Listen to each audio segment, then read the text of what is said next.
Holy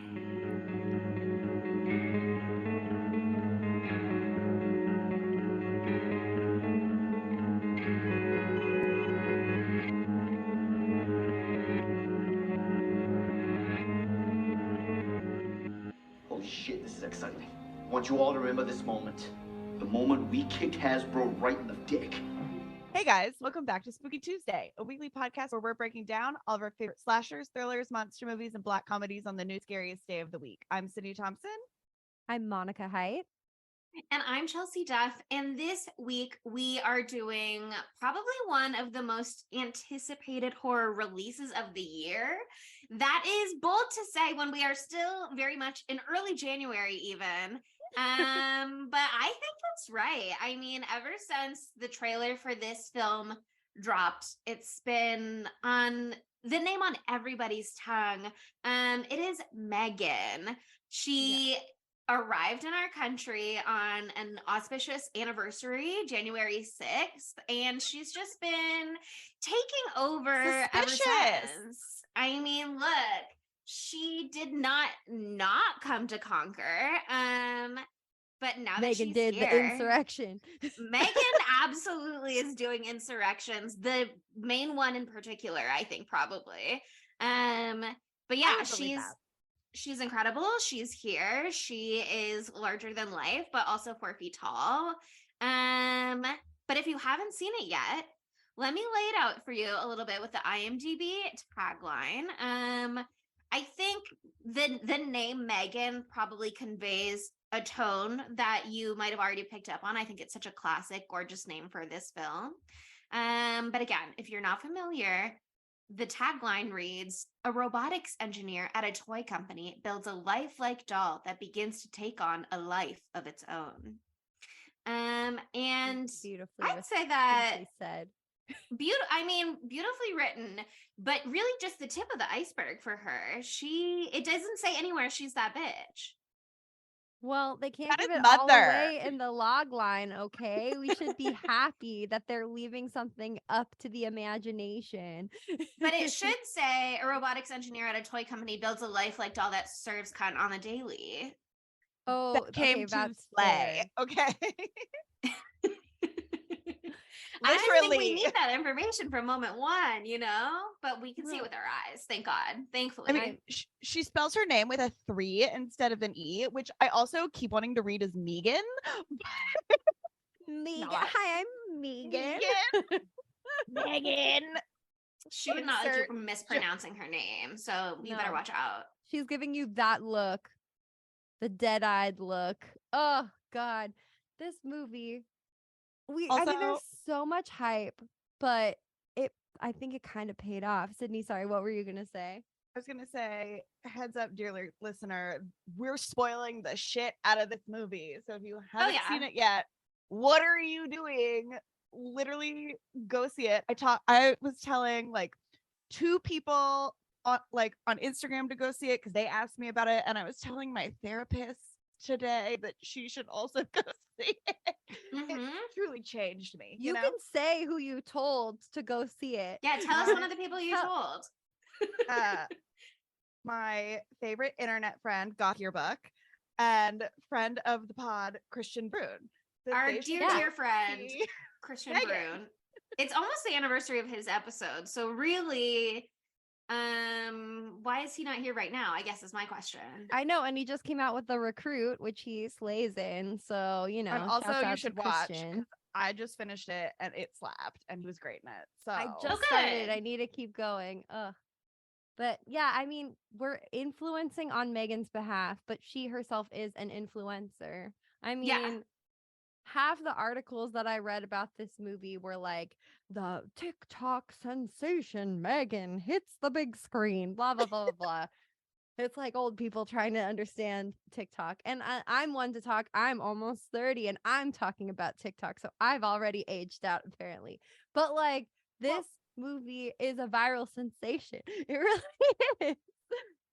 This is what happens when you do marketing correctly and you know who you're like the audience that you're marketing for, and you're fun and you don't take yourself all that seriously. And oh, by the way, the movie that you have fucking slaps. You do need to have a movie that slaps, but if it is That's a movie true. about a doll that does little dances, to hire a bunch of people to dress up as that doll and to do little dances to Taylor Swift's It's Nice to Have a Friend, that is iconic. That is incredible. That does deserve its own award.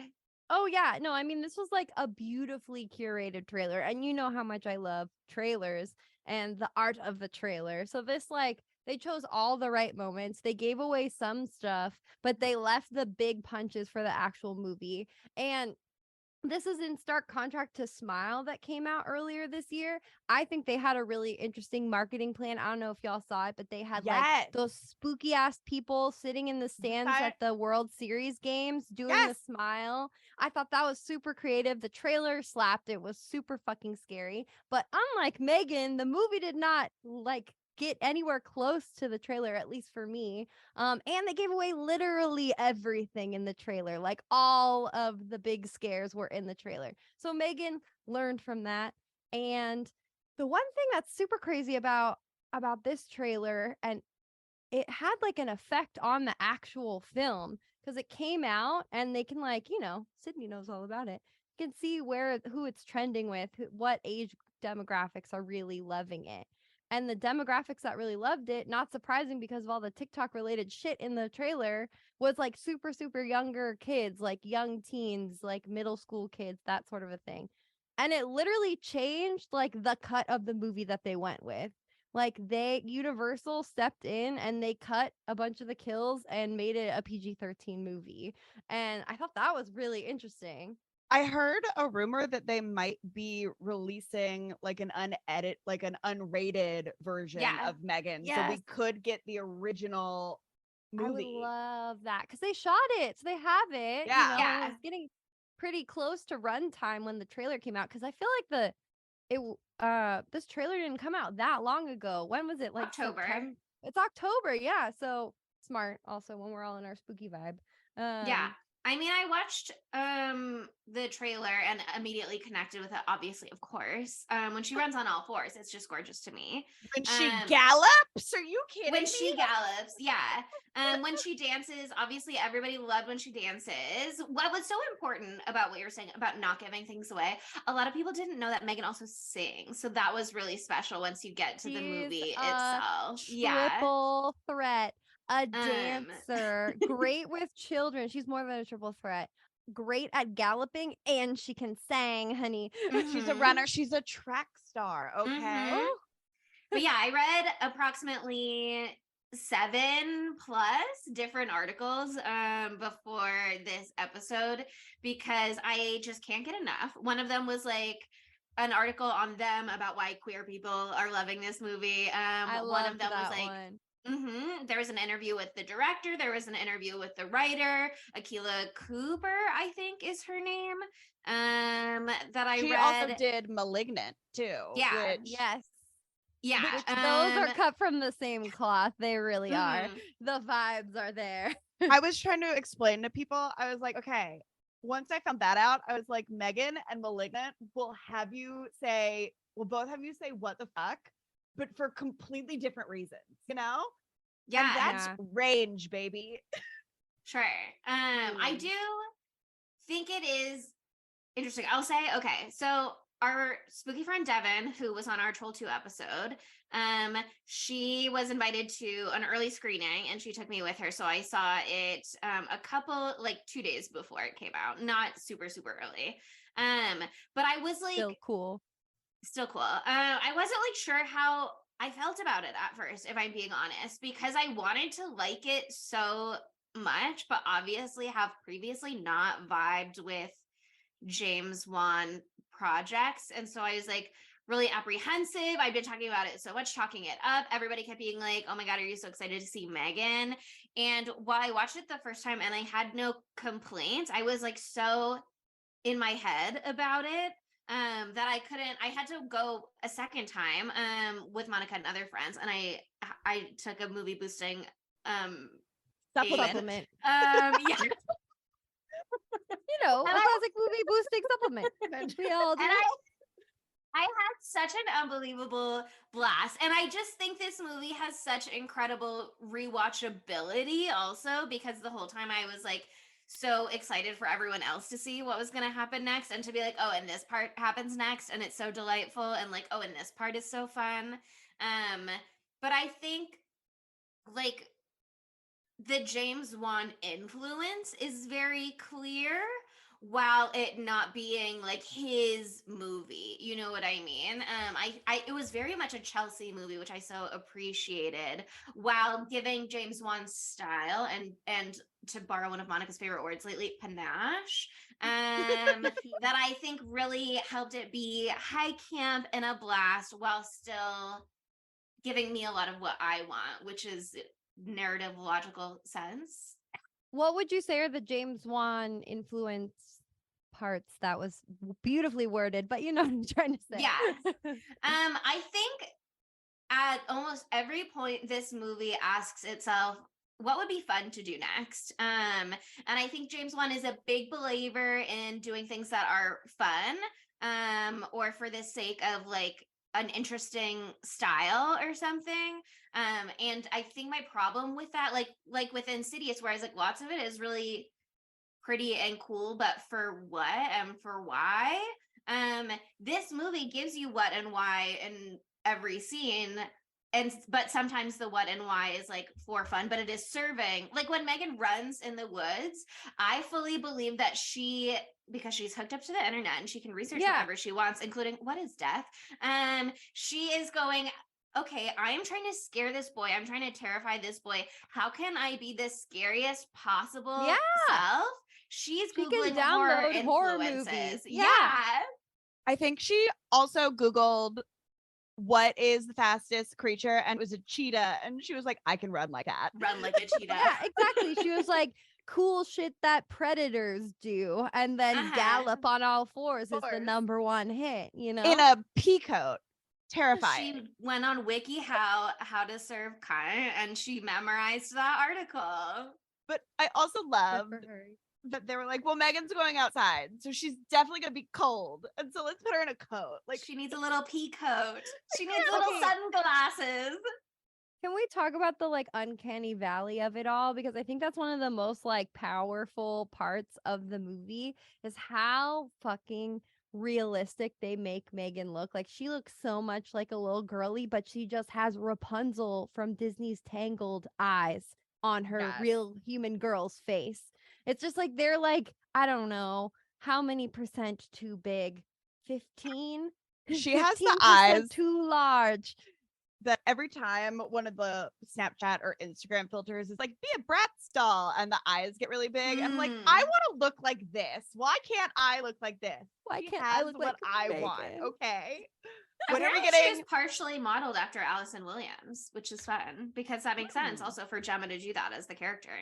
Well, I see that Allison Williams does have big ass eyes just in general, but normal for a human, I would say. Yeah, not alarming. But yeah, I mean, it's so interesting. Yeah, just Gemma as a character is super interesting. She's hell fucked up. But you know, what would you do in that scenario? Maybe not that, but you got to figure out some sort of way to cope.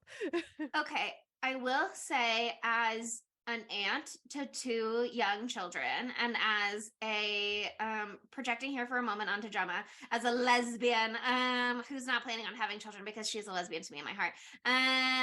But she is. You know, I both am not planning on having children, love to be an aunt, have the kind of brain that does occasionally catastrophize to the point where I'm like, what if I had to raise my brother's children? How could I do it? Oh my God, I'm not ready. How would I step into that role? I'd have to change my whole life. Yeah, like it's a terrifying thought. And I absolutely relate to Gemma being like, I don't know what I'm doing, but I do have this skill and I can create this robot, and she seems to know what she's doing. And so I'm just gonna let her take this one.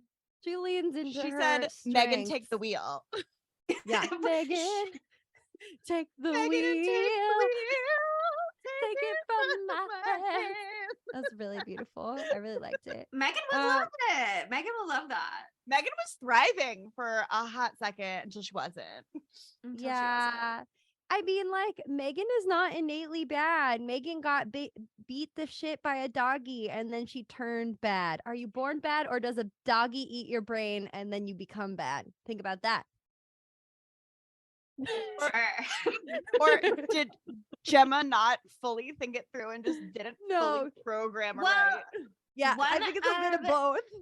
One of the articles that I read was on Vice with an AI expert. And I've had a lot of conversations about AI actually, because I have a friend who works in self-driving car technology, which is not quite AI, but obviously is tech that needs to like take in information around it and make somewhat autonomous decisions about like how to proceed without user input. And we have had a lot of conversations about like the ethics that go into that and like the potential of misuse for that, and the tech industry at large and how it doesn't account for the human element so much of the time. Like, okay, if you have a self-driving car and there's an accident that's about to happen and it's like either it can crash and kill its driver or it can run over a pedestrian, like obviously its drive and its pseudo responsibilities, if you can call it that, are to the driver, but like how do you decide what the car is going to do ahead of time? Have you seen iRobot? Have you seen iRobot? No, I haven't actually, but I'm sure all that's of these literally it's like the whole, literally exactly that is the whole premise of the beginning of the film. Will Smith is in all self-driving cars. It's all self-driving cars, and Will Smith is in one. And there's a car crash, and like a robot comes down, and it chooses between saving him and saving a child, and it saved him because they did a little math calculating thing and saw the percentage rate of survival was higher, more likely for Will Smith. And so they let the little girl die. And so it's like that sort of thing. Like, I don't know. Anyway. But like great film. We should watch it. I was telling you guys the other day, I want to do a whole AI goes bad round table one day with this movie and Smart House and Ex Machina and our friend director SK Dale, iRobot. Our friend director SK Dale is teaming up with Megan Fox again to do a movie called Subservience, I think, that where she plays a sim as well. And so, you know, we're going to have a lot of, I mean, what's that, Space Odyssey 2001 or 2001 Space Odyssey? 2001 Space Odyssey. Yeah, there's a lot of material here. Yeah, but, and it's so relevant because like this is what is happening in tech right now.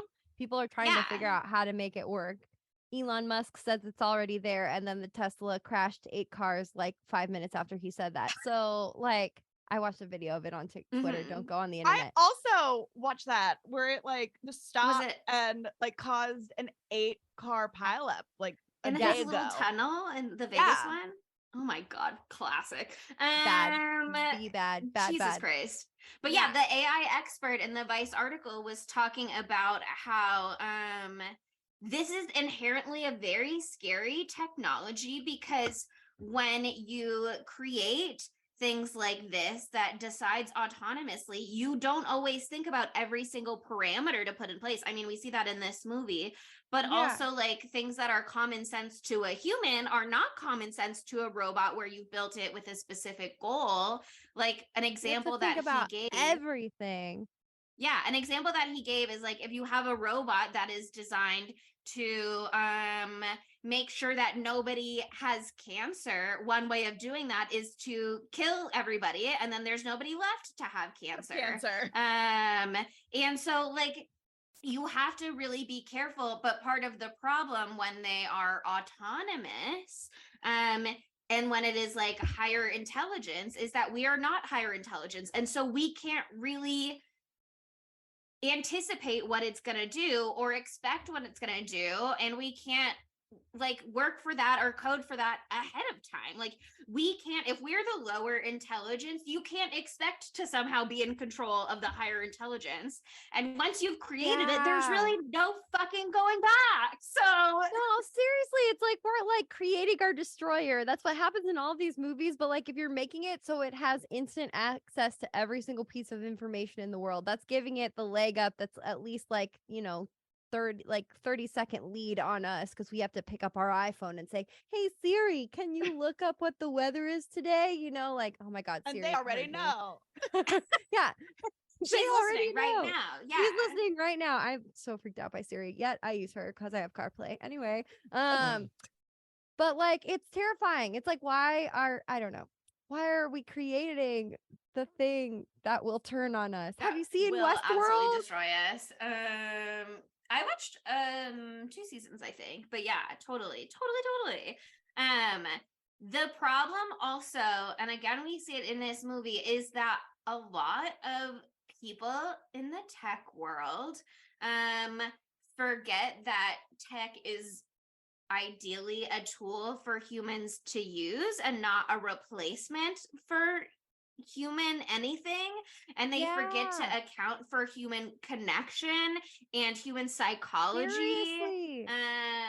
Even just in terms of like, okay, this is what we want our tech to do, assuming it works perfect, that'll be great.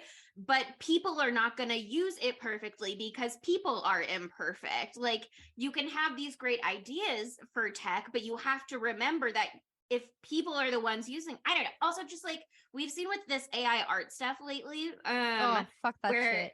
Yeah, people are creating all of the AI art by feeding real people's art into it. It can't exist without plagiarizing. No.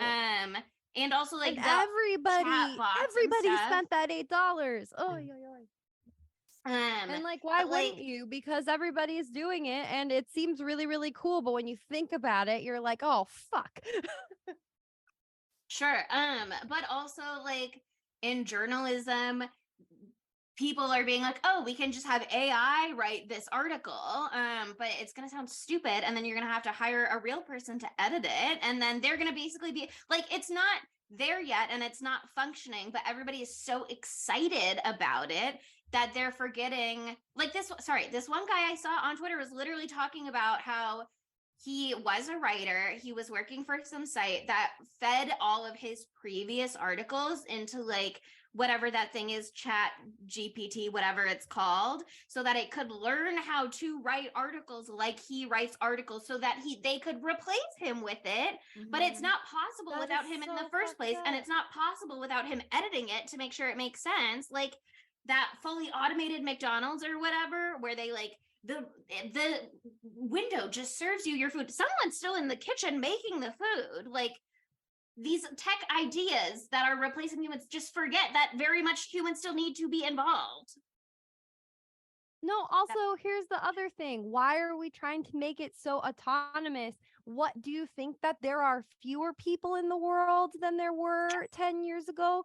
No, honey, there's million more. I don't know. That's not an accurate figure, but like the population is only growing, and like people need jobs. We need all of these jobs. So if a fucking robot is doing all of it, then what is the person who was doing the robot's job before gonna do now? Like I love science. I love innovation. I think it is so cool and so awesome. I'm like, wow, I love my iPhone. Yeah, but at what cost? We got to you have to stop and think about the ramifications, which Gemma obviously did not do here. Well, that's because Gemma didn't want to do any of the things a human needed to do. She was like, yeah, no, thank you. Yeah, I mean, let's dive into the movie. The beginning of this movie is so weird. I watched it a second time and I liked the beginning less than I did on first watch. Vibes were different second time around. I will give the movie that. But like the writing is a little bit weird at times. The writing is weird. I know that it's intentionally like it's funny and whatever, but it's just like a little bit cringe for me at the very beginning. Which part? The perpetual pets or with no, the parents perpetual in the car? pet part slaps. The parents incredible. It's gorgeous. Oh yeah, the opening is brilliant. It was so fucking funny. It's like you a had a Slurpee on pet crack. and then it died. Here's a pet that can live forever instead. So funny. It's like it'll live longer than you. Like it says that in the thing. That was an amazing opening. Just the whole I think when I was watching the beginning part, I was thinking about what I would feel like if I was Sydney watching it, because it was so much like screen time. Can you turn the volume down? Her screen time is too long. Blah blah blah blah blah. And I was like, oh, I wonder how Sydney will feel about this. But how did you feel, Sydney? It didn't bother me as somebody who is like around parents with kids that age. That is a legitimate argument that I hear regular people. Oh, I bet. Like bickering over is like how much screen time should their iPad Little children Timmy nowadays get? Yeah. And so that it felt like it was somebody like me who had just vaguely heard people argue about it and not actually had that argument before. You're like, this is what I think people with kids would talk about and say. Totally. Well, Akila Cooper is also an aunt who I think she talks a little in her interview about how a lot of her writing is like based on people that she knows, and like that definitely leaks in. And part of the inspiration for this movie was like when her sister had kids and was talking to her at some point and was like, if anything happens to me, I want you to take them. And she was like, what? But I think what's interesting about the opening is that it does feel a little bit like a normal little slice of life for this family, but I think it needs to be, I think it is served so well by being a little detached, because you don't want to be like too sad right after that. You know what I mean? Like you want to get the stakes, but you don't want to be feeling like the emotional blow of you. Like you don't want it to be the first few minutes of Bambi. You know what I mean? Of course not. That shit traumatized me as a child and as an adult. Yeah, I mean, it traumatized multiple generations. Yeah, it was funny. The beginning was super funny. You know, it's just the rest of the entire movie is so much better. And God, I just love that the little Furby thing is just like farting the whole time while they're in the middle of this like very dire situation. There's just a farting Furby in the back the whole time.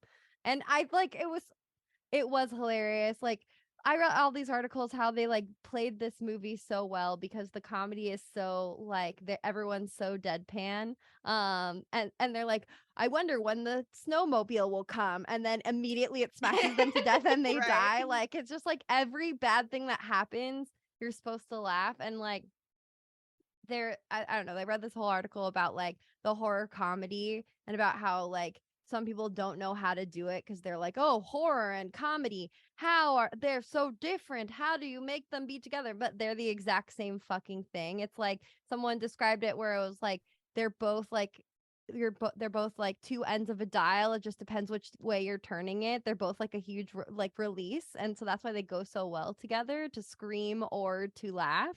And so I don't know, I didn't scream once in this, but I did laugh a whole bunch of times. I did grab Devin's arm so hard that I think I hurt her. So I heard you do a big startle or a big jump or something. I heard a big scared reaction from you when was it the part when she started singing Titanium and I grabbed both seats around me and said no, it was one of the scary moments. It was, I think, when the dog grabs Megan, maybe, or when Megan grabs the dog.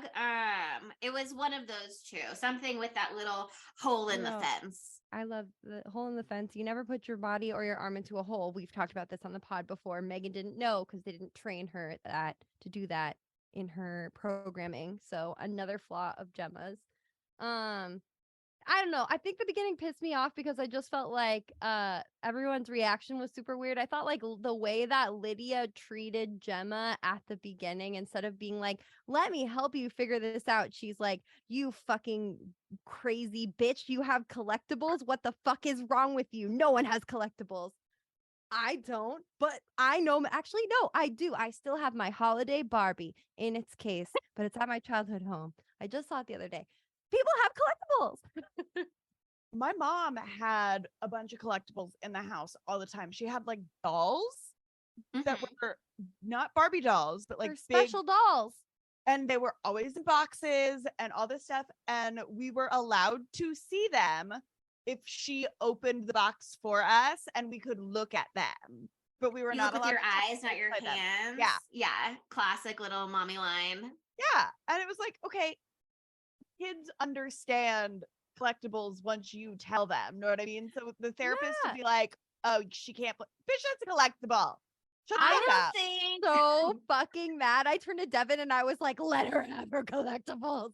I don't think that was Lydia's issue. I think that the therapist definitely came in on the lookout for an aunt who was not prepared to take in a child and raise that child, and perhaps didn't even want to, because she'd gotten the phone call from the dad's parents basically being like, we're ready to take Katie whenever. If Gemma's not up to it, we're here waiting in the wings. And so she, I think, was going in not with an agenda per se, but going in. I think she was going in with an agenda. Mind. No, I like her, and I thought she was a great character. She was great. She was to defend her. She was great. She was great later on. I thought she was great later on, but I think in that scene she was like super aggressive. She like, definitely was aggressive. Yeah, she was super aggressive. It's just like they both have just gone through a trauma. You know what I mean? So like they're both figuring it out. So why just like slap her in the face, you know, instead of being like, let's try this. And she was like getting mad at her for being like, oh, the toy does cool shit. Can I show you? That's a way they could connect over the cool shit that the toy does. Ridiculous. Whatever. But I don't want to fight you about this. That was a Gemma problem, though. That wasn't a Lydia problem, because that wasn't Gemma being like, can I? She wasn't like, Katie, can I teach you all about this toy? She was like, whatever she did. I mean, I liked how she was trying to make her point by taking the box, kind of literally destroying the fucking box, to be like, see, I don't care. You can play with it. Not that important to me. But then it like cuts to Katie just having it rolling on the floor, and she has like waited to say something until that moment. She didn't go from the beginning like, okay, Katie, can I show you my cool toy? She is like just also not sure how to assert herself in this scenario, and like not sure what to do, and like still kind of hesitant about it a little bit. I think exactly. That's why Lydia should have been nice instead of mean. There you go. Right. Because here's the thing too, like Katie lost her parents, but Gemma also lost her sister. And and her brother-in-law. And this is, you know what I mean? Like sometimes when you lose something and you're like, this is my sister, and oh, this is their child, like that can be hard to like connect with immediately. Totally. And as someone who is not around kids that much, I'm talking about myself, I like don't know how to act around kids. I don't. And if someone was like, oh, they like it when you play like that, I'd appreciate that. You know what I mean? I wouldn't act like Gemma. Jesus. Whew. She was doing some weird shit. But like, you know, they're both in a really uncomfortable situation, and that is supposed to be a person there to like help make it work. You know what I mean? Instead of just like, I don't know. She was just aggressive immediately, and I was furious. She was aggressive out the gate. I just think that she was there to observe, and what she picked on immediately was their complete emotional disengagement from each other. And so she was trying to like, I mean, she's not there for Gemma. She's not Gemma's therapist. She's there for Katie, and to like make sure that Katie is adjusting to this new environment. And so she's kind of just evaluating their dynamics together, and what that was the complete lack of a dynamic. Totally. So I don't know. We're 40 minutes in and we haven't talked about the movie yet, just by the way. I just looked and I realized that. Yeah. I would love to. Can I just keep going? Yeah. Okay. On that note, something that I was going to bring up earlier that I think is super interesting is that conversation that Gemma has later with Tess and Brian Jordan Alvarez's character, who by the way is so wonderful, Cole. But she has that conversation with them in the garage when M3GAN does her whole, what is death? Oh, death is the end of life, blah, blah, blah. That whole bit, but where Tess is being like, if M3GAN is like wiping Katie's nose and like kissing her boo-boos and tucking into bed at night, like what are you doing? Like why do you want this doll that does all of these things for the kid instead of the parent doing it? Like that I think is perfectly emblematic both of the issue that we saw in the Lydia scene and also in like the larger conversation here that touched on the AI stuff. That's so interesting because it's like, okay, like taking over the human connection, like what's left? You're just there to sort of monitor the technology and like be the chauffeur, you know what I mean?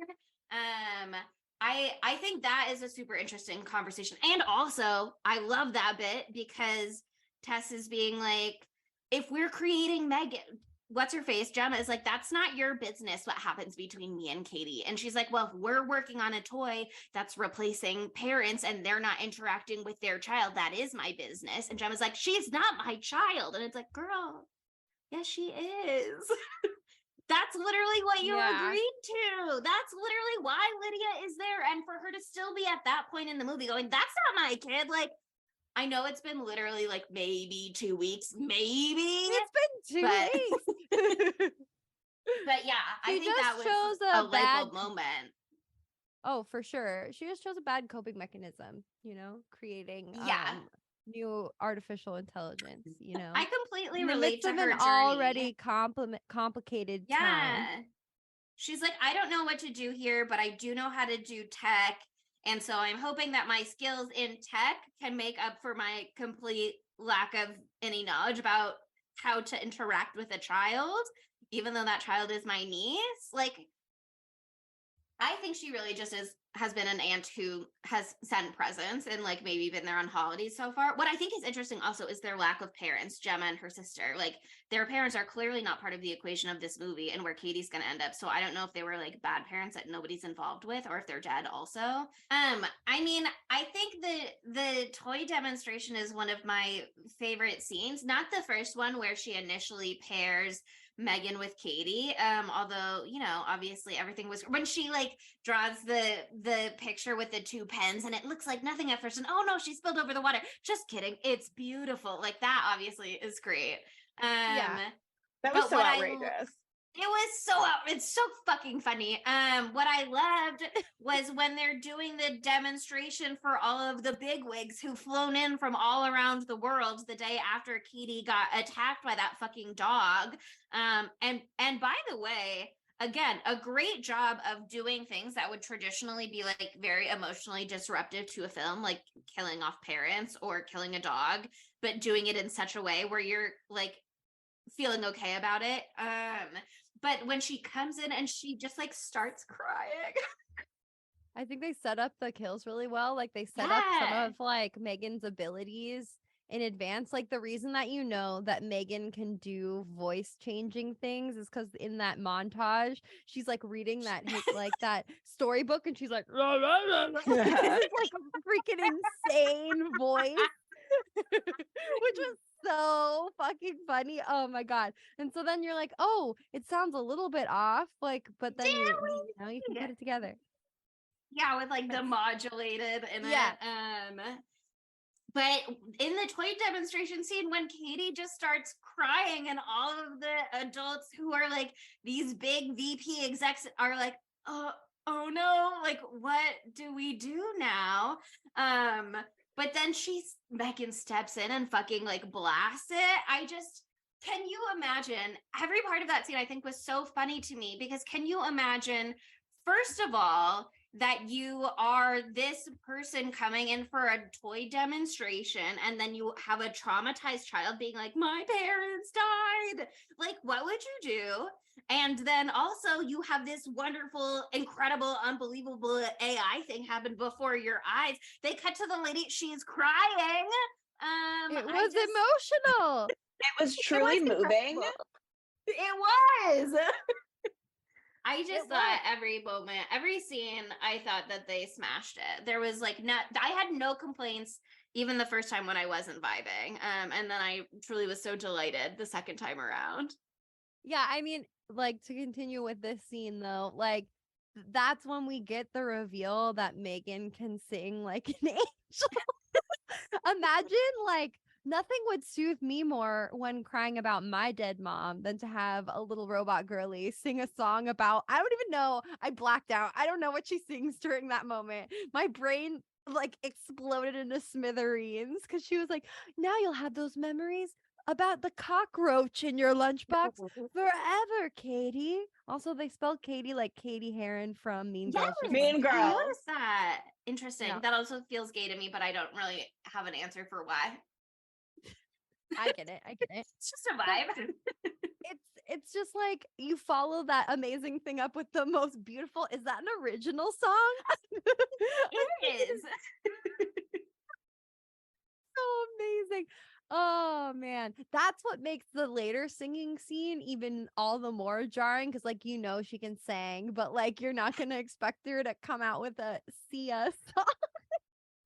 Yeah, I mean, the cultural influence of this film, I just think Akilah Cooper and whoever else was making some of these decisions, the director, Gerard Johnstone, James Wan, the other people involved, I think they had a lot of the same cultural touchstones that I did, because to me, M3GAN looks like she just stepped off of the set of OG Gossip Girl. She's like the perfect mix of Blair and Serena, eating her lunch on the little Met steps with her little jaunty bow and her trench coat. You know what I mean? She's singing the exact same bit of Titanium that they do in the shower scene in Pitch Perfect, like the exact same bit. I just think that they're speaking right to me. Also, she looks like an American Girl doll, and like that, it's just like your every like millennial's dream. I know they're catering to Gen Z with this movie, but speaking as a millennial or anyone older than a millennial, because American Girl has been around for a long fucking time. Wouldn't you love it if Samantha was as big as you and you could talk and you could actually share clothes? That'd be cool. I had my like life-size Barbie as a kid. Oh, me too. Loved it. You could wear her ballerina suit, and remind me to show you me and my cousin wearing the ballerina suit, but it's my cousin wearing it and I'm just in no shirt and the long skirt because she's in the full costume. Iconic. I'm sharing it. That's beautiful. I should have had one of those because I was an only child. But I mean, parents didn't love you, Monica. No, I know. They just gave me Holiday Barbie and told me to keep it in the box. One of the interviews, maybe the one with the director, but they talked about how one of the like origin points for this movie was literally one of the producers in the American Girl doll store being like, what if one of these came to life and killed people? And like one of the interviews that Allison Williams did for this with Vulture, I think she like went and had lunch at the American Girl doll cafe with her interviewer. Yep. And by the way, she said she's a Samantha, which I, spot on. And I also think like I haven't watched Girls, even though one of my friends in college told me all the time that I needed to. But what I know about Marnie is that she does sometimes just break into song. Like I've seen the clip where she does the harder, faster, better, stronger rendition, her gorgeous little take on the Kanye West Daft Punk version or whatever. And I think that DNA is clear here in this film. Something else, to go back to kind of what you were saying earlier, the attack on the kid at the fake outside school was It's a real outside school. the real outside school. I want to go to outside school, by the way. Just saying. I was like, that sounds fun. I want to forage in the forest, not with that weird freak kid, but maybe the other kids were nice. Yeah, but like that scene is so well done because obviously to some degree it's hard to kill a kid in the same way that it's hard to kill a dog in a movie and have you rooting for it. But they make like him as such a society, we're getting better at getting used to that, though. After Fear Street 2, kids dying left and right. But that was supposed to make you a little bit sad. And this one, I think, hit the perfect amount of like you were rooting for it until you were kind of uneasy about it. And you were like not sure that it was going to go as far as it did, but it kept going. Like his ear just kept stretching. That was hilarious. That was so funny. That can't happen. I'm pulling on my ear right now. Well, are you pulling hard enough? Well, certainly not. She ripped those ears clean off. And I watched Matilda the musical after I got home from when we saw M3GAN for the second time for me. What a juxtaposition. What a juxtaposition. But Miss Trunchbull has a line in it where she's saying, if there's anything I know about little boys, it's that their ears stretch. Because she also picks people up by the ears. Oh my God. But yeah, I mean, in that scene, I think from both of them at points you're like not sure what's gonna happen next, like how far it's gonna go. Like that kid knocks M3GAN to the ground, gets like pulls her shoe off, gets on top of her, and then he slaps her, which I think was the perfect touch of like Psycho without you being upset. Yeah, because it was getting really hairy right there for a second. When he I was takes like, what the shoe off. Yeah. When he takes the shoe off and then he immediately like straddles her, I was like, what the fuck is gonna happen? This is PG-13. I was like, is he gonna sexually assault this doll? And I think that was a very reasonable fear to have, and I'm glad that they assuaged that fear so quickly. Like, no, M3GAN will kill you before you can do that. Jesus. Just a little slapping. It's okay, just a little light slapping. But like she is chasing him. She rips off his ears. You see him like stumbling down the hill, and you think like, okay, like we're good. Oh no, a car is coming. Oh, he's not really gonna die. Just kidding. Next shot, they're zipping him into a body bag. He's dead. Like, but the perfect amount of like you're startled, you're scared, but you're also prepared to continue with the movie. Like you're not in shock. You know what I mean? Yeah. Oh my God. I would really like to see the uncut version. I don't know. I read this whole article and it was like everyone gets mad when you cut the gore to like increase the audience because they're like the PG-13 horror movie is innately bad. A lot of people like have that view of things. And to that I say, have you seen Prom Night? And to that I say, I'm kidding, but also, have you seen Prom Night? Let's talk about it. But like, we're big gore girlies over here. Sydney wants to die in a vat of fake blood. And I just like it a lot. But it would have been cool to have some, just like a little bit, you know? Can you not have any with PG-13?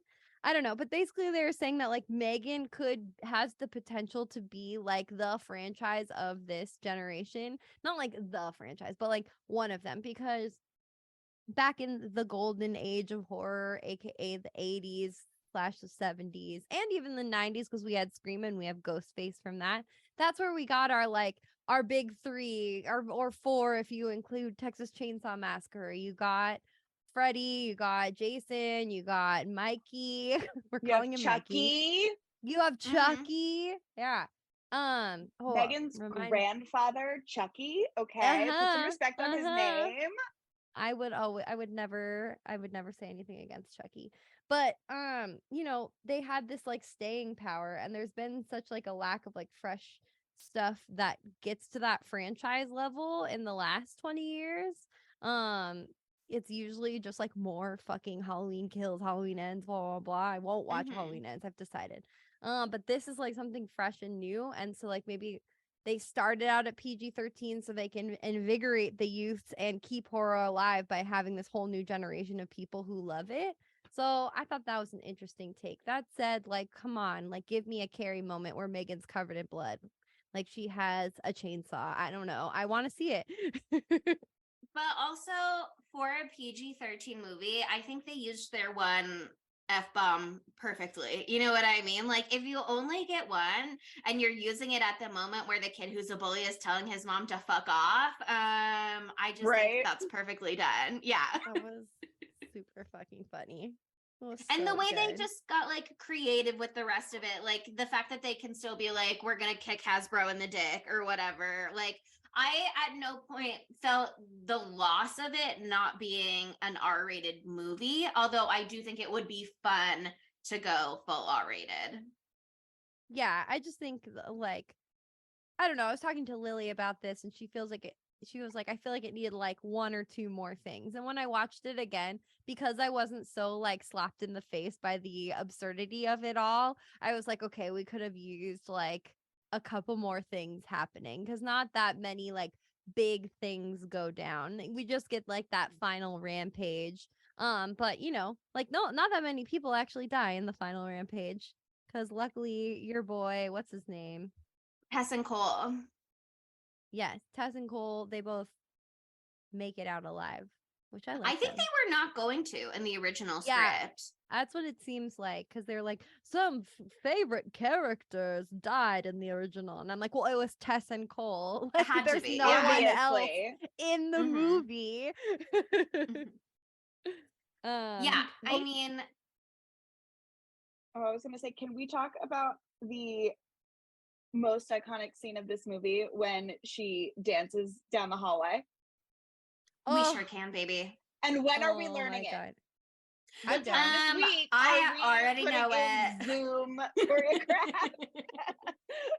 I'm down at any time. I'm very interested in it. I'm in my TikTok era now, I've decided, in 2023. Oh, so congratulations. I used to be able to do an aerial, and now I think if I did it, I would break my hip. So we'll just pass on that one. Just do some warm-ups first. I forgot about that part. Wait, okay, I want to talk about that part, but just really quickly, can we talk about what's her name? Celia. Was she waterboarded to death? Like, was she drowned in chemicals? Well, technically, how did she die? I just didn't fully understand. If you have a pressure washer, which is what M3GAN is using, if it is high enough, it will cut you. Like, I've sliced my hand open from a pressure washer before. Well, that is the context that I needed. Thank you. Is it the pressure of a pressure washer, though? Because it's a chemical sprayer, so I thought it was like a chemical burn situation. Was it a chemical? I thought it was a pressure washer. It was the pesticides that she was spraying on her lawn in the beginning from that establishing moment where Gemma brings Katie home from the hospital, and it's like, the dog comes through the fence, keep your chemicals off my lawn, blah, blah, blah. Also, just dumb bitch nomination here for Gemma. It's her. She owns that fence and it's broken and she hasn't fixed it and she's mad about the dog. That's what it seems like. She could literally just put a board over it. Yeah, first of all, that's an easy solution. Also, I kept trying to remember to pay attention to this both times that I was watching the movie, and then I kept getting distracted just by how wonderful the movie is. There is, to my knowledge, though, as far as I remember, no gate in the front, just that one fence along the side. So, like, couldn't the dog just go around?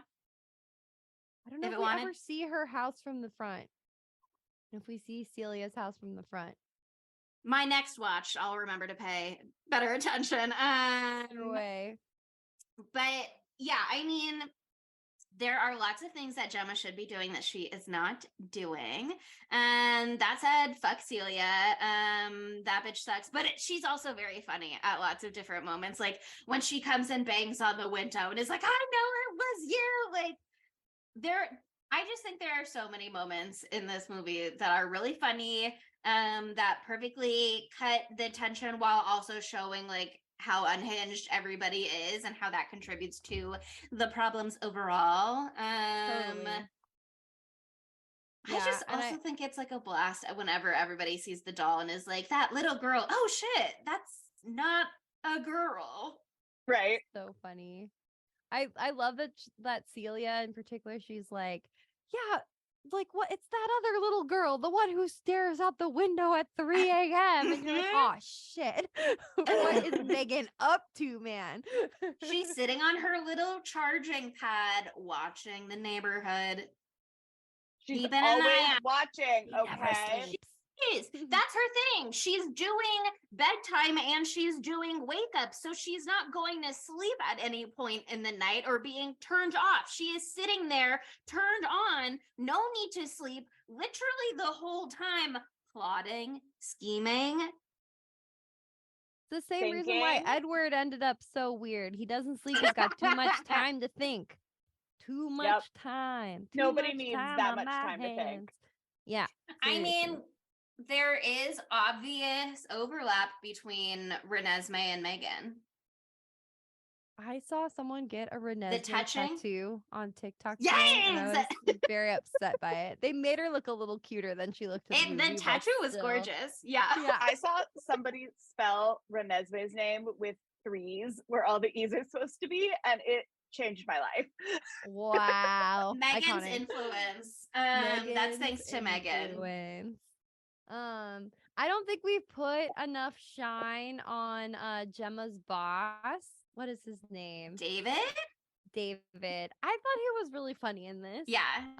There are just so many great lines that he had where it's clear that like he has like maybe no idea what he's doing. I don't know. Maybe he has some idea what he's doing. But he's a little self-aware. Like, he's like, Gemma, write some stuff so it sounds like I know what I'm talking about. I think he's classic. Yeah, he's a finance exec VP brought in to run a company, not to know how to make toys or engineer at all. Yeah, totally. He's so good in this though. Like the video. He's really funny. He's so funny. The video though. The promo video that they have before the big launch is the funniest thing I've ever seen. It's just even Caddy's performer. Sorry, fuck. I did the Mean Girls thing. Even Katie's performance. Even Katie's performance in it is so like scripted. She's like, my parents died 2 months ago. But it's like M3GAN is a part of the family. She's just so smart. Haha. Like, it's just like, it's so staged and the music is so hilarious. And then David comes on in his fucking red turtleneck. Like, I can't. And he's like, this is very Steve Jobs murder version.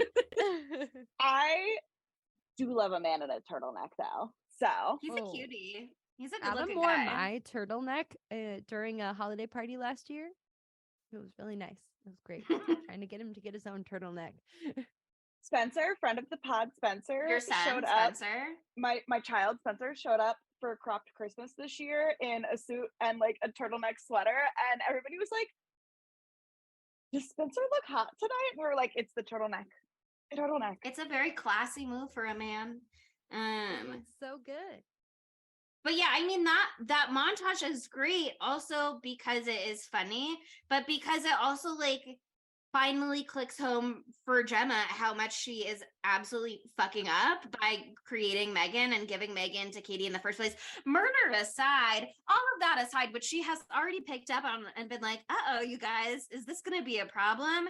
She's realizing watching that video that Katie is like, this doll makes me feel like the way that my mom made me feel, and I'm not getting that anywhere else in my life. And Gemma's going, oh man, I guess this is what Lydia was talking about. To be doing?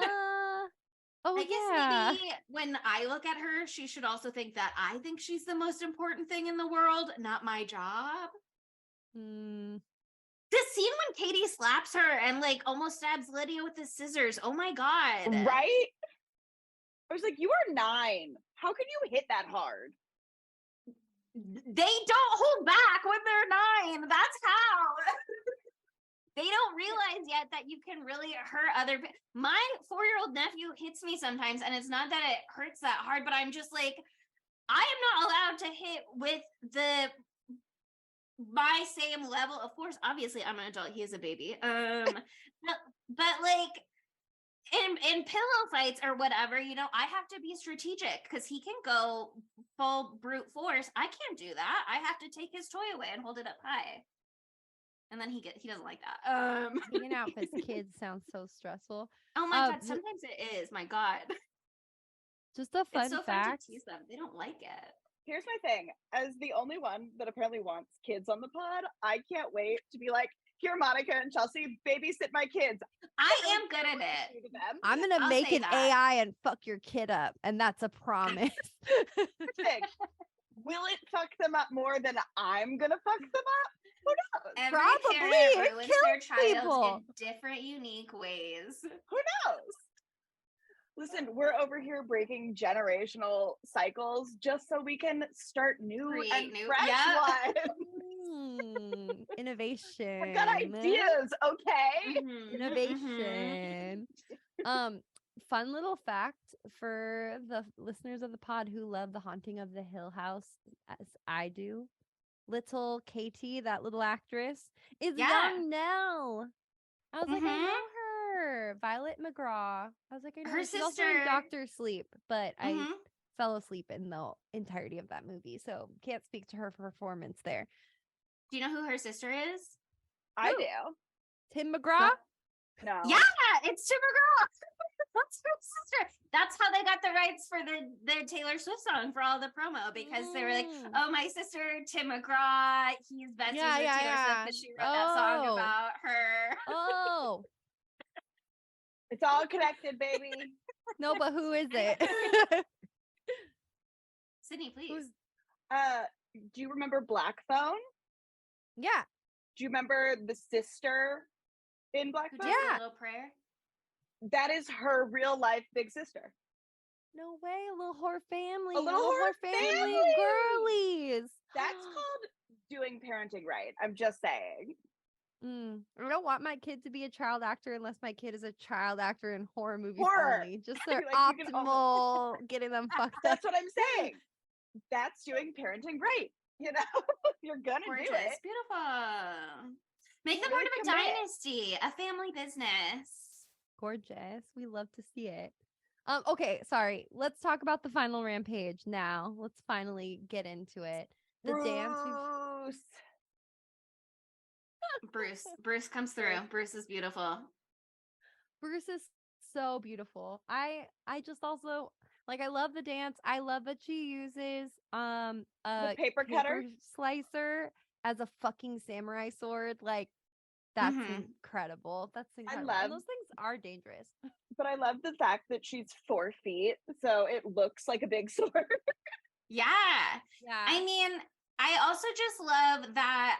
Obviously, we saw the dance in the trailers. I don't know about you guys, but I assumed that there probably was a little more context for the dance within the movie. There sure is not. She just loves to dance. We did see one moment of one dance. Katie teaching her. Yeah. But then she's like, this is just for fun for me, you little bitch. She was like, this was a fun, silly moment that I remember having, and I'm about to have a fun, silly time slicing and dicing you. So why not start it? But also, it's so menacing. It's so she can get back to Katie. She's showing Katie's influence. Well, also the thing is, her first kill was a doggy, so there's no psychological aspect of that. But as she has progressed as a young killer, she has learned the art of psychological warfare. You must make your victim suffer before they die. So, pulled off the ear of little fuckboy, scared the living shit out of him. Yes. Before when you Celia's set up a murder-suicide and frame the assistant. No, so she's like, I'm gonna play the game. This guy thinks that I'm his big ticket to the big time, and he's gonna be like, wow, she's so great at dancing. Psych, bitch, it's over for you. I love it. And she's so smart. She knew about Kurt, that little bitch, stealing company secrets. He's so funny also. I wanted a little bit more about his stealing secrets, but I liked that she was like, you probably were just doing it for fun, for a thrill. And he's like, oh no, I was. Like, I do like that she just She's just psychoanalyzing. That's the Gossip Girl influence too. She's just psychologically destroying her targets before she gets to them too. She just tells them exactly what's wrong with them and what's going on in their life, and is like, and it's sad, and you're sad, and don't worry, I'm gonna take care of it. It's the Blair Wardoff of it all. Yeah, that's exactly her approach. I will destroy you, and then I will destroy you. Blair's influence. Mm-hmm. I love to. Also, and her fashion sense too. So. Oh, yeah, she has her fashion sense for sure. But she steals the fucking flashiest car that anyone has ever seen. It is so funny. Like, how does her feet reach the pedals? I bet it's a Tesla because they name dropped Tesla earlier in the movie, and I bet she's utilizing that self-driving car technology.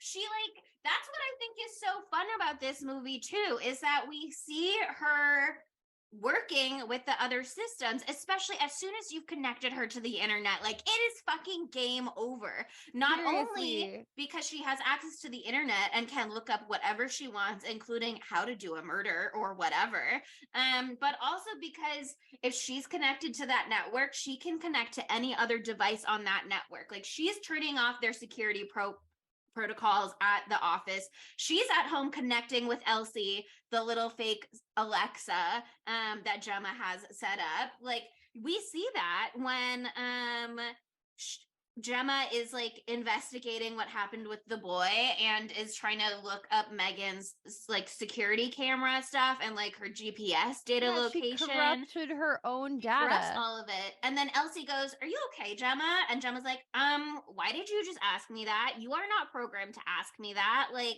she doesn't catch on quite fast enough that Elsie is fucked from that point forward, but yeah, I feel like at that point though, it could go either way, because also we know that Megan can do the voice changing thing, and she is standing right there. So I think like that, like when Megan is right there, you think, oh, it could go either way. But I think by the end, it's clear that she has.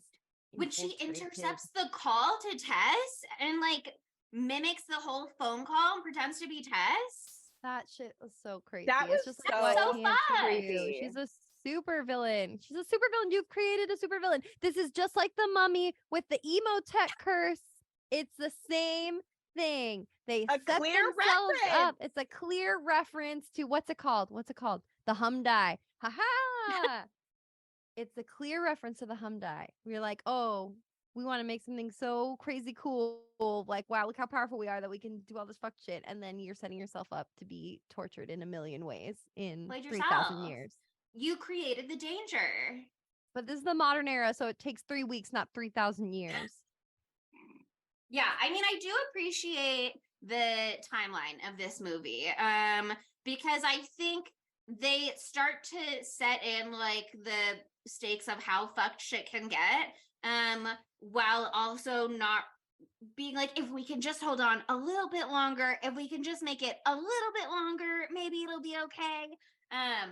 It's not like this is taking place over a period of months where things can really sink in. Like, there's kind of enough plausible deniability for long enough and a short enough timeline that we're working with that you kind of, I mean, you have to keep in mind that we're seeing everything and Gemma is not, you know. Yeah.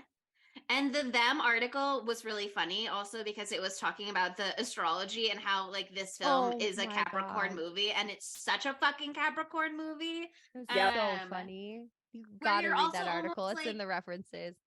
Yeah, you're also almost like rooting for Gemma to get her big promotion and for it all to work out for her and then to shut Megan down afterwards. Like, you want to see her get to that point almost, and like you're willing to maybe let a couple people who are a little terrible get murdered in the meantime, as long as nothing crazy happens. We really just want to see a girl boss succeed, okay? It's Capricorn season. I just want to see our girl boss win. I was a little bummed. I was like, oh, her whole career's ruined. That sucks. Yeah, I mean, also, is she gonna go to jail? That's a great question. She's gonna get a big fat lawsuit, presumably, once somebody figures out whoever needs to file it. Because, like, does Celia have any family left to file on her behalf? Is anyone gonna file on behalf of the company? Well, but if they can connect it to M3GAN, and at that point, I don't know that they can, for him at least. They probably have no evidence for anything. Down. Did she push him down the hill or did he fall down the hill? I can't remember. He tripped, so technically she just ripped his ear off. It's just bodily harm. At that point, yeah. But there's gotta be cameras at the toy company unless she has control of those systems. That's what I'm saying. Unless she like hacked their system and they can't see. There's no proof. I mean, we know that she did. We just don't know the extent of what she did in the system. They did confirm a sequel. Oh yeah, it's already in the works. I'm so excited. I know. There's so much potential here, you know. Mm-hmm. There's so much potential here. The final showdown is so great. Everything with Bruce, both that they're using a tool that is helpful, similar-ish technology while needing to be human controlled, and like Bruce is part of the family too. Like, oh, there was this whole other robot you didn't even know about because it's not hooked up online. But the Elsie like looking over at the end, that was sequel bait right there. Oh, 100%. Yeah, that's why that was in there. They got to give you something, you know. I just love the like M3GAN being at the house reveal. The piano like Gemma sitting around and she's just like, just a little jazz for you tonight. So fucking funny. She knows how to make a fucking entrance. She's a star. She's absolutely a star. But I also just loved, she is hard to defeat, and we see that with Bruce. Like, she literally gets pulled apart a bunch of times, but she also has some classic vulnerabilities that I think are really fun. Like when Gemma hits her with the glass of water and we see her starting to like fritz and break down. I thought that was perfect to be like, see, she's not invulnerable. Like, yeah, I hate the unkillable villain. Yeah, there are still some things that, and also I thought it was great to see her go from like dancing queen to like full jerky style glitching, like technological nightmare fuel. But I mean, I thought that also that conversation, you and I were talking about it when we were coming out of the theater, that where she's like stroking Gemma's face and she's like, we used to be besties. Like, we used to talk about Janis Joplin together all the time. Like, really, what happened? You abandoned me. Like, that little reveal also, like, you were my original primary user. That's very don't look under the bed when the imaginary friend becomes the boogie monster once they're forgotten about. Yeah. Well, it's just also super interesting that she like really wants to be Katie's mommy. Like M3GAN is like, this is my bestie, but I am her mommy now. It was so weird. She's like, just let me take care of her. You know, she has such like sweet motivations behind it all, but she's turned into something so ugly. I also love how they like rip apart her face in the fight scene, because she looks so, like we're saying, uncanny valley, so close to human but just not right. And then you see like the guts coming out, you know, like the truth of it, the metal and all of that underneath, because it's a spooky face underneath there, very spooky. I thought that was really, really, really fun. And we love to see someone's face get sawed in half with a big saw. That's exciting. We always love that. We just love that. And I love that Katie, who does the final blow? Is it Gemma? I don't remember. It's Katie, because she stabs her. Oh yeah, because she learned from the beginning. Because when Gemma shows her all about the robot, she's like, this is the brain. This is where all the thoughts live. And so she stabs her right there. What a smart little kid. Mm-hmm. Yeah, I mean, I think that they just did a lot of really great setup and payoff in this movie, both with like establishing Bruce in the beginning, like how he can be a tool, but like how he's not as technologically advanced as some of the other things. I thought they just did I thought they constructed a film very, very well. Totally. I agree.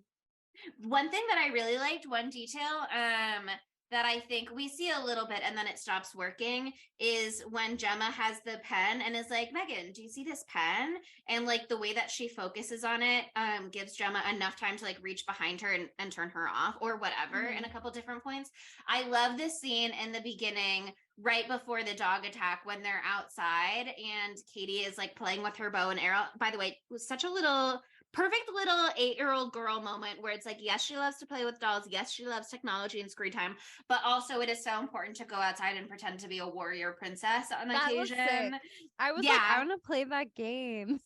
Yeah, and I mean, I think she would love the Warrior Cats books. I didn't read them, but I think that she would. But when she has the arrow and it like sticks to the window because Megan is inside and she's outside and like Megan kind of shuts down for a moment because she's focusing on it. Like that's what the thing with the pen is. It's like that weird near focal point where she just like glitches out. I wondered what that was. I didn't get that at the time. It's the same thing. Interesting. That's a cool little weakness that they built in for her, but only for a short period of time. I mean, she gets smart enough to learn how to that's the problem. Technology. She adapts the emergent, whatever they call capabilities. Technology. Amazing. Yeah, just really, Gemma plays herself at every opportunity. She's too smart, and she's created something that's too smart. She's sad. She's outwitted her own self. Should we do our segments? Our segmentos? Yes. Okay, so the first question that we always ask is, how could this movie be gayer? And the lovely thing about this movie is that though there's not a single canonically gay character in this movie, it has been the queer community saw this movie and they're like, mine immediately from right the there, jump. Monica. Okay, I know everybody gay.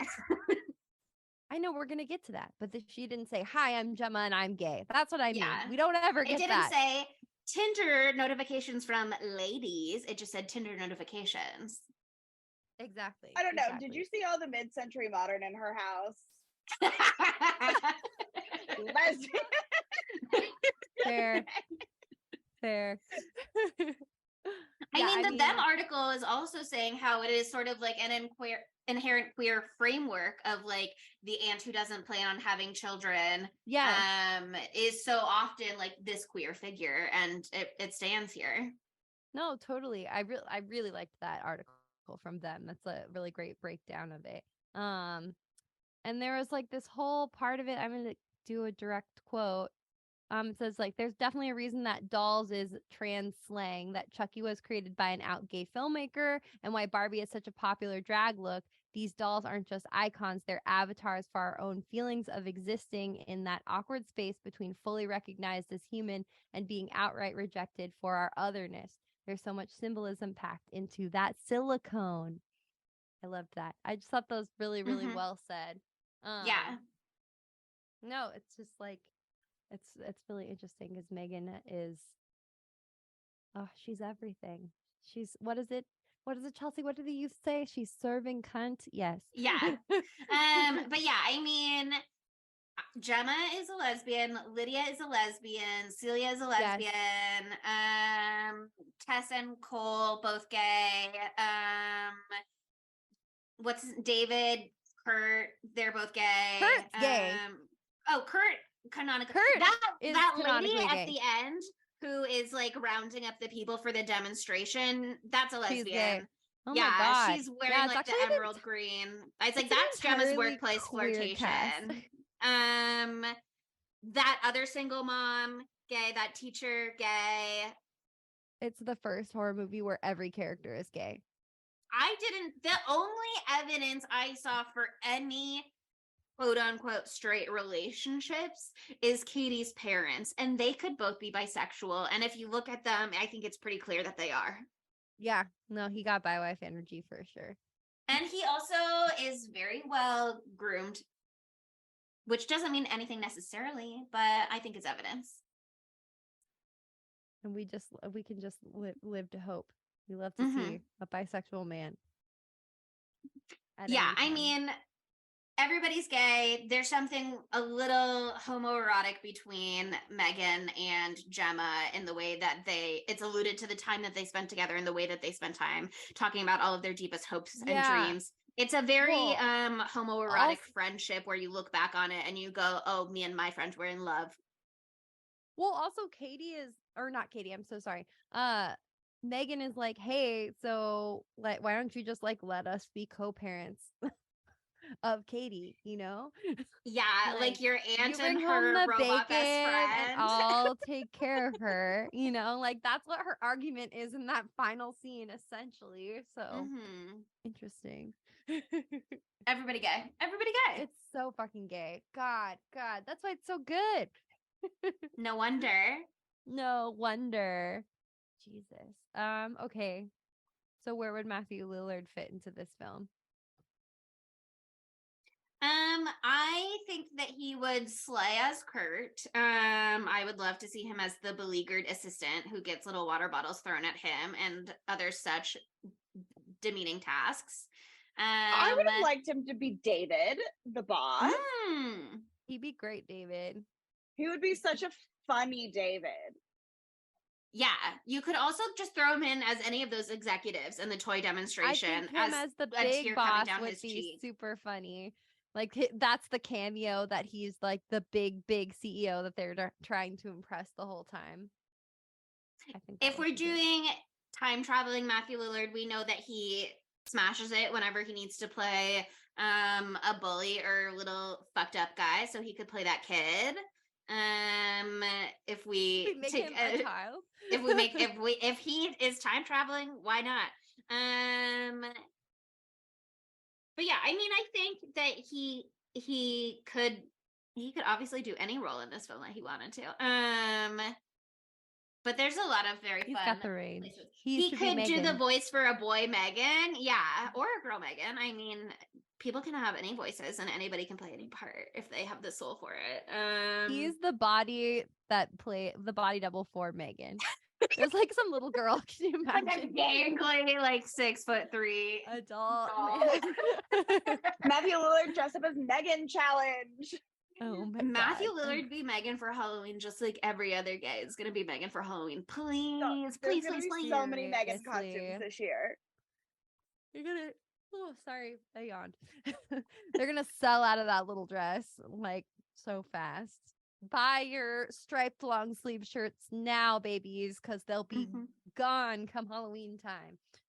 Buy your wavy blonde wigs now. Although, again, that original montage tells us that Megan can come in any color and look any kind of way. So as long as you have a slightly askew wig, I think you can be Megan. Exactly. That is why Chelsea is Megan right now, and I am bootleg. I'm the Hasbro's version. I'm Megan. Hasbro's version. You're Chelsea's Megan, and you're Megan. I'm Megan. Oh my God. Or I'm my natural enemy. Yeah. I'm the Megan that blew up in the beginning. Why did you demented? I don't know. It's your code. I don't know. I just think he's the one who fucked that up. So dumb bitch nom right there. Brian Jordan Alvarez. Yeah, I mean, speaking of next segment, I don't know that's a nom for sure, because what a waste of company funds. And really ruined the demonstration. But okay, dumb bitch. Who Gemma obviously needs to be on the list, if not the clear winner. List, though she is very, very smart. Yeah. Just not in the ways that count in this situation, I would say. Her hubris off the charts, and thinking that this is both good technology to dabble in and also good technology to give to children who are already inherently emotionally dysregulated, because they're very much still learning how to regulate their emotions, because they are children and they have not been on earth long enough to know how to do everything that adults know how to do. It was a choice. The fact that she was like, any child needs this doll that we're giving the directive to protect them at any means necessary, of course the doll is going to go, don't be mean to my child and make it eat vegetables or I'll kill you. I think we should have seen that one coming, Gemma. That's another tick in Gemma's dumb bitch favor. Yeah, also she falls like prey to the classic conundrum that's like, just because you can doesn't mean you should, you know? Just because we can get to this level of technology, should we take a second maybe and think, maybe should we do this, you know? And she's not there yet. But she probably should be. Yeah, I mean, I think Kurt deserves a nomination possibly for stealing company info, because I can see that being very relevant in a sequel with the whole Funky versus Furzy competition. You know what I mean? Especially with them already ripping off the perpetual pets. That could be a really good plot line. Like, he leaked it and they create another one. They think they're done with this villain and they create another one and it's just as bad. Maybe Elsie's the hero in that. Maybe M3GAN comes back through Elsie in that one and is like, I'm the original bitch. I'm the OG. And bitch slaps M3GAN down. But yeah, I mean, Kurt deserves a nom. David deserves a nom because he's signing off on this and pushing it, you know, to the next steps without even having really any idea what he's dealing with. Gemma deserves a nom because she has the best idea of what they're dealing with. And even when she tries to put a stop to it, she's not realizing that they are way too fucking far in the game for that. Yeah. One other I would just like to nod is the dad at the very beginning of the film for not preparing well enough to like double check if the car had 4-wheel drive, like get snow chains. Not just really stop important. The car in the middle of the fucking road when you can't see. You know, white out. Yeah. Just saying, like, you have a wife and a child. What are you doing? I think we can give both parents a nom for that one, because I mean, he deserves it more because he's driving the car and so ultimately it is his responsibility. But he was like, you don't know that chains were a thing either 5 seconds ago. And it's like, well, you both should have if you're going on a ski trip and you're driving up a snowy mountain. And especially if you're like not used to it, like always ask. He's like, I thought the car looked like it had 4-wheel drive. Did you? Because it looks like you are in a small sedan. You're in a sedan. They don't have that in sedans. Pretty sure. I mean, there's a lot of dumb bitches in here. I think, unfortunately, the dumbest of them all is Gemma because she created the monster that will end the earth. Yeah. But she is really smart in her own special way. But let's just take a moment to smart reflect bitch and the dumb bitch. Before we press the green button, before we go all in, let's just take a sip and a breath. She needs to work on that. Yeah. Okay, that brings us to our knives out of 5s. And if I have heard correctly, this movie has a score that rivals The Godfather at this time on Rotten Tomatoes. It has gone down a little since then. Okay, thank God. Not a lot. And again, that's like the whole Rotten Tomatoes thing. It doesn't mean that people thought it was as good as The Godfather. It just means that the percentage of critics that thought it was at least thumbs up versus thumbs down rivaled. Yeah, they didn't think this was as good as The Godfather. They're like, this is actually better. This is actually better than The Godfather. Exactly. Yeah. But yeah, I mean, the IMDb rating actually doesn't hold up to that standard at all, which is rude and wrong. Not that it's bad on IMDb. People are so uncultured. But on IMDb, it has a 6.7 out of 10. Again, you know, respectable, but not what this movie deserves. And then on Rotten Tomatoes, it has 94% fresh from critics at this time, which is still really good. And then 80% fresh from audiences. So, you know, as more people saw the movie, the numbers continued to roll in, and they settled a little versus from where they were at the beginning, which was, you know, almost 100% across the board, which again, what this film deserves. but it's still super well received. I mean, it had like a $12 million budget and it has already made like $60 million or something like that. Yeah, it's a really well opening weekend, way better than projections. It slapped. It obviously slapped. I'm fully prepared to go first for my 9s out of 5s unless somebody else wants to jump in. But for I want to hear your thoughts. Yeah, like, I mean, I said it. The first time I watched this movie, even though I literally was not like vibing with it, I had no complaints. Like, there was nothing in the film that I was like, oh, I wish this had been different. I wish this had been that instead.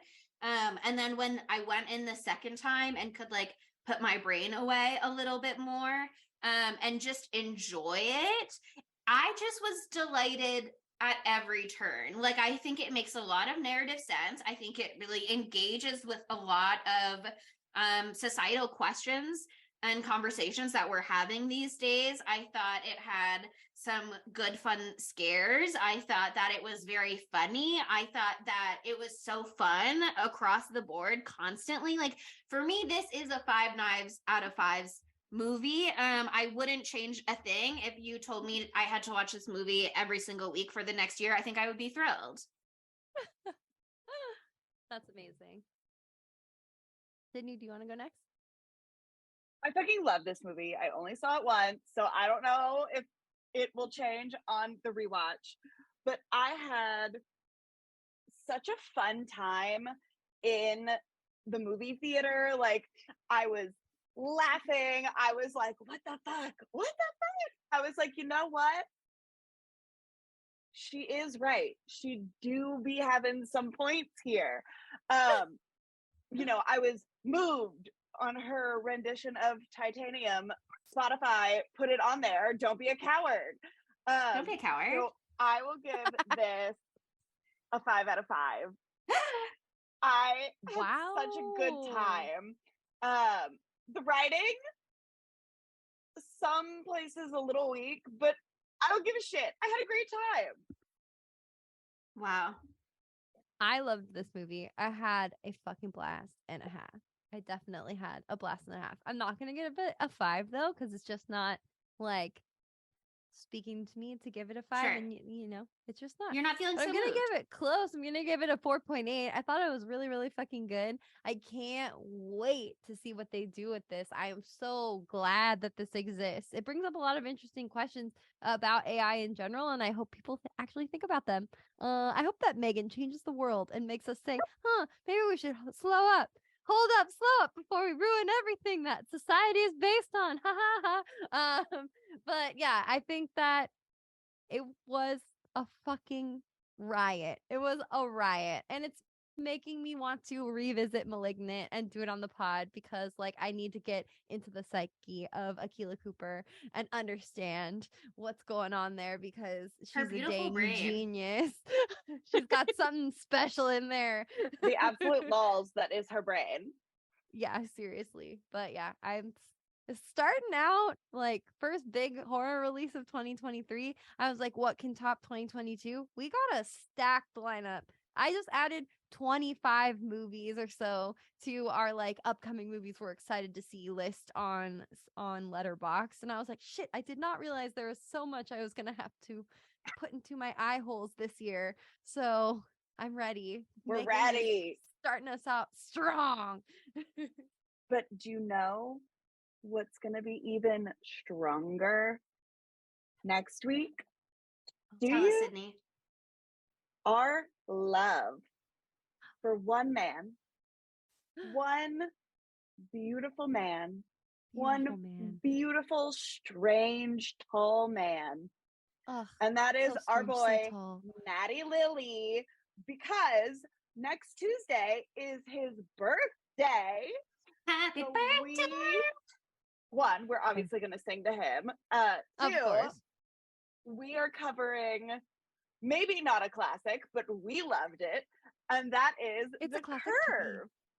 Exactly. It's a classic to me. Mm-hmm. This movie, no one has seen it. Why has no one seen it? Anyone They're who I about ask, to they see say, it. what the fuck are you talking about? Well, you're wrong. Well, you're not wrong. You're just uneducated in this, and let us take the time next week to educate you on one of the best Maddie Lily films out there. Just saying. Most unhinged for sure. Which Most is Maddie Lily at his monologue. Yeah. Oh if my you God. love a Maddie Lily monologue, you're gonna love this film. Incredible monologues. I think there are two, if I recall correctly. But there's that one where the background fades away, though. Oh my God! Don't spoil it. Don't spoil it. Spoiler. The only thing that we'll tell you is that Matthew Lillard is in it, and he has 2 monologues. Honestly, give Matthew Lillard more monologues. 2023. I agree. I totally agree. But yeah, I mean, if you remember our 13 Ghosts episode last year for Maddie Lily's birthday, it was unhinged and insane. And so expect a lot more of that for next week. It'll be beautiful. And in your exciting anticipation of what is to come, why not write us a 5-star review on Apple Podcasts, or just give us a 5-star rating on Spotify? My new most immediate goal is to get us to 100 reviews on Spotify. And we're sitting pretty at 69. It might be 68, but I'm going to choose to say that it's 69. So maybe why not you'll go have in there? Manifested it being 69 by the time this episode comes out. Yeah, you don't It's even always have to. 69 in our pussies. Just saying. Oh, Ew, don't talk about my pussy. But here's the thing: you don't even have to write anything. You just can click it. So you should do it. Just saying. Or write your New Year's resolution in the Apple Podcast box, and then press 5 stars and then press send. We just want to know how you're doing. You know. And why not follow us on social media? Like I said, this is my year of TikTok. Who knows? Maybe I'll make a TikTok. Follow us at spooky_Tuesday on TikTok, Twitter, and Instagram. We're also at Spooky Tuesday Pod on Tumblr and Facebook. And we're at Spooky Tuesday on Letterboxd. And don't you know it? We said it would come. You never believed that you ever would hear it, but it happened. We have our second video on YouTube. It dropped last week, and you weren't subscribed. You missed that moment. You missed it. Wow, I can't believe you missed it. You must be so embarrassed right now. I'm embarrassed for you, but you can fix it judging right away. you. We'll forget. We'll swipe this under the rug if you just go subscribe right now. So My eyes see nothing if you subscribe. Anyway, an unhinged ending to an unhinged episode. Thanks for listening. Bye, spookies. Do you think what my Gemma said is true? That he's in a better place now? No, he's nowhere. If heaven exists, it wouldn't be for boys like Brandon now, would it? I guess not. Bulletproof, nothing to lose. Fire away, fire away. Spooky Tuesday was created by Monica Haidt, Sydney Thompson, and Chelsea Duff, and edited by Sydney Thompson. Our gorgeously spooky tunes are all thanks to Tamara Simons, who you can follow on Instagram at Captain Tamara, and our podcast art is by Mary Murphy, who you can find on Instagram at the_moon_OMG.